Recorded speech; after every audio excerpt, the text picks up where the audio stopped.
Karibu. Ndugu mpenzi msikilizaji, karibu sana katika somo nyeti ambayo imesumbua walimu wengi, imesumbua wanasayansi, swali ambalo limesumbua watu wengi katika ulimwengu huu. Na swali lenyewe au mada yenyewe inasema ya kwamba je, Yesu ni Mungu? Je, kibibilia kulingana na maandiko matakatifu yaitwayo Biblia, je, Yesu ni Mungu? Mara nyingi ndugu mpenzi msikilizaji, unaweza pata katika mitandao, unaweza kupata kwa YouTube, unasikia watu wanasema Yesu si Mungu, wengine wanasema ni mwana wa Mungu tu, alizaliwa na Bikira Mariamu na Yusufu wakamlea na maisha yake yakaishia hapo. Lakini nataka tujiulize kulingana na maandiko matakatifu, je, Yesu ni Mungu? Msamaji wangu upo? Nipo. Nataka tuulize Biblia takatifu kama kweli Yesu ni Mungu ama ni binadamu wa kawaida. Naam.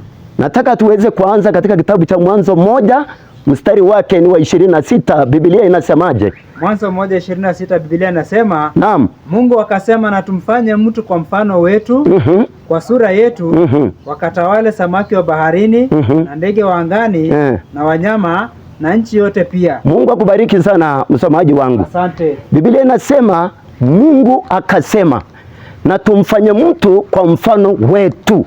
Ukisikia neno kwamba na tumfanye, so hakuwa mtu mmoja. Kwa hivyo ni utatu mtakatifu wa Mungu ndio ulikuwa unaketi na kusema kwamba na tumfanye mtu kwa mfano wetu. Ingesema kwamba na nimfanye mtu kwa mfano wangu.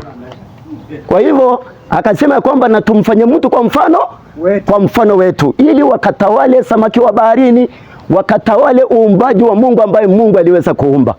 Kwa hivyo ndugu mpenzi msikilizaji, ukiangalia pale kutoka mwanzo wa uumbaji, tunaona kwamba katika uumbaji hakuwa ni mtu mmoja alifanya uumbaji, lakini ilikuwa ni utatu mtakatifu wa Mungu. Na ndio wakasema ya kwamba na tumfanye mtu kwa mfano wetu, ili watawale samaki wa baharini na ndege wa angani, warukao angani, pamoja na viumbe vyote. Kwa hivyo hakuwa mtu mmoja katika uumbaji. Msomaji, naam, nataka tuje kwa point yenyewe. Baada ya Biblia kusema kwamba na tumfanye mtu kwa mfano wetu, ili wakatawale samaki wa baharini, wakatawale ndege wa angani, pamoja na viumbe vingine, swali linabaki, je, huyu Yesu ni Mungu? Huyu Yesu ni Mungu? Wacha tu Biblia ieleze. Kitabu cha Isaya 9 mstari wake ni wa 6 na kuendelea mpaka 7, msikizaji. Isaya 9 mstari wake wa 6 mpaka 7. Naam. Kifungu hiki kitamu sana. Wacha Biblia takatifu iseme, maana kwa ajili yetu mtoto amezaliwa. Biblia yenyewe inaanza kusema kwamba maana kwa ajili yetu wanadamu mtoto amezaliwa. Tumepewa mtoto mwanaume. Kweli, ulimwengu tumepewa mtoto mwanamume. Na uwezo wa kifalme utakuwa begani mwake. Na uwezo wa kifalme utakuwa begani mwake. Naye ataitwa jina lake Mshauri wa Ajabu. Naye majina ya huyo mtoto wa kiume ambaye sisi tumepewa, kwanza tunaambiwa kwamba ataitwa mfalme, mshauri wa ajabu, Mungu mwenye nguvu. Imagine, Mungu mwenye nini? Nguvu. Mungu mwenye nguvu. Na baba wa milele. Na baba wa nini? Wa milele. Mfalme wa amani. Ni nani anaitwa hizo titles ya kuitwa kwamba Mungu mwenye nguvu, baba wa milele, mfalme wa nini? Mfalme wa amani. So utagundua kwamba hayo majina yanaitwa tu kwa Yesu peke yake katika Biblia. Na ndiyo sababu tunasema bila shaka Yesu ni Mungu.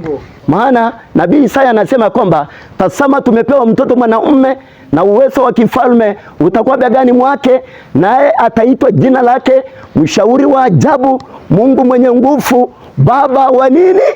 Wa milele. Kwa hivyo ndugu mpenzi msikilizaji, utashangazwa na mtu ambaye anasema ya kwamba Yesu si Mungu. Na kulingana na maandiko matakatifu tayari Biblia imejieleza. Na katika Biblia ukisoma kutoka katika kitabu cha Mwanzo mpaka Ufunuo, Biblia takatifu imetakaswa. Na wala hamuna kasoro ndani ya Biblia.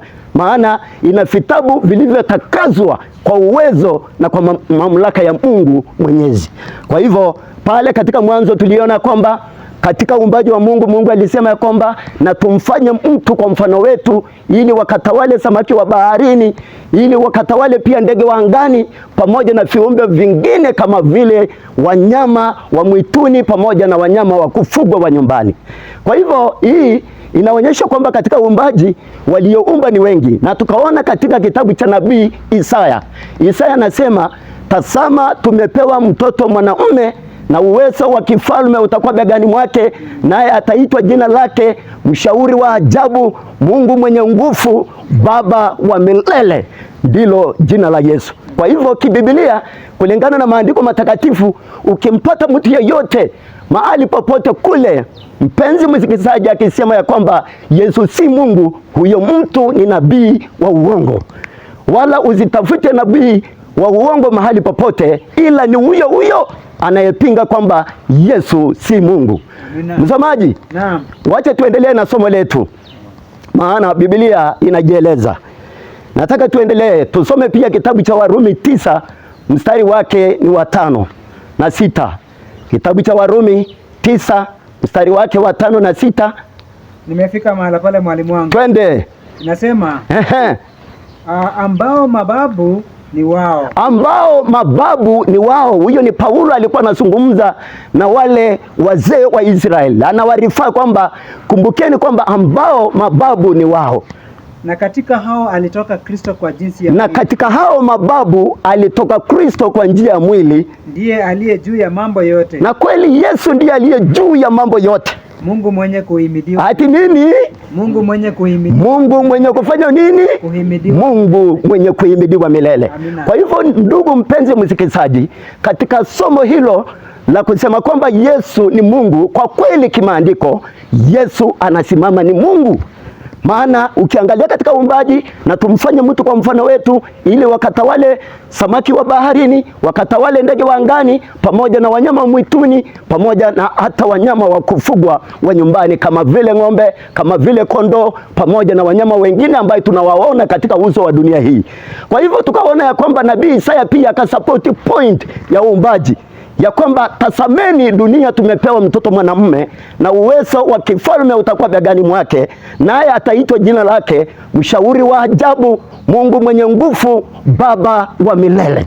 Kwa hivyo nabii Isaya anasimamisha kwamba yule mtoto tayari ni Yesu Kristo. Maana katika utabiri wa nabii Isaya anasema, tazama bikira atachukua mimba, naye atazaa mwana, nao ataitwa jina lake nani? Yesu. Ataitwa jina lake Immanueli, maana yake Mungu pamoja nasi. Kwa hivyo ndugu mpenzi msikilizaji, katika somo hili la kusema Yesu ni Mungu, kwa kweli Yesu anasalia Mungu mwenye kuhimidiwa milele. Ndugu mpenzi msikilizaji, nisikilize kidogo. Katika kitabu cha Yohana pia 4 mstari wake ni wa 8. Kitabu ni cha Yohana 4:14 mstari wake ni wa 8. Hebu msomaji utusomee. Kuna mwanafunzi wa Yesu ambaye alikuwa na wasiwasi, walitembea na Yesu, akawana Yesu akiwafufua wafu, akawana Yesu akiwaponya wale vilema, pamoja na viziwi wakasikia, pamoja hata na vipofu wakapata kuona. Yaani huyo mwanafunzi alitembea na Yesu, lakini kumbe hakumfahamu Yesu ni nani. Msomaji, kitabu ni cha Yohana 14 mstari wake ni wa 8. Andiko linasema Filipo akamwambia. Filipo akamwambia, huyo ndiye mwanafunzi aliyetembea pamoja na Yesu. Ama kwa lugha nyingine anaitwa the Nashara. The Nashara aliyetembea na Yesu, lakini kumbe maskini wa Mungu hakumfahamu Yesu ni nani. Kama vile leo hii tuna manabii wengi katika ulimwengu mzima wanasema kwamba Yesu si Mungu, kama vile yule the Nashara alitembea na Yesu kwa muda mrefu na hakumfahamu kwamba Yesu ni nani. Biblia inasemaje msomaji? Andiko linasema Filipo akamwambia. Filipo akamwambia, Bwana utuonyeshe Baba. Bwana utuonyeshe Baba, nayo yatutosha. Yesu akajibuje? Yesu akajibu akasema, mimi nimekuwapo pamoja nanyi siku hizi zote. Wewe usinijue Filipo? Imagine. Aliyeniona mimi amemwona Baba. Basi wewe wasemaje? Utuonyeshe Baba. Sasa unaona hiyo maneno. Huyu the Nashara alitembea na Yesu, akaona Yesu akifufua wafu, akamwona Yesu akiponya vipofu, akamwona Yesu akiguza masikio ya viziwi wakasikia, na akaona Yesu akilisha watu zaidi ya 5,000, 4,000, na kumbe hakumfahamu Yesu ni nani.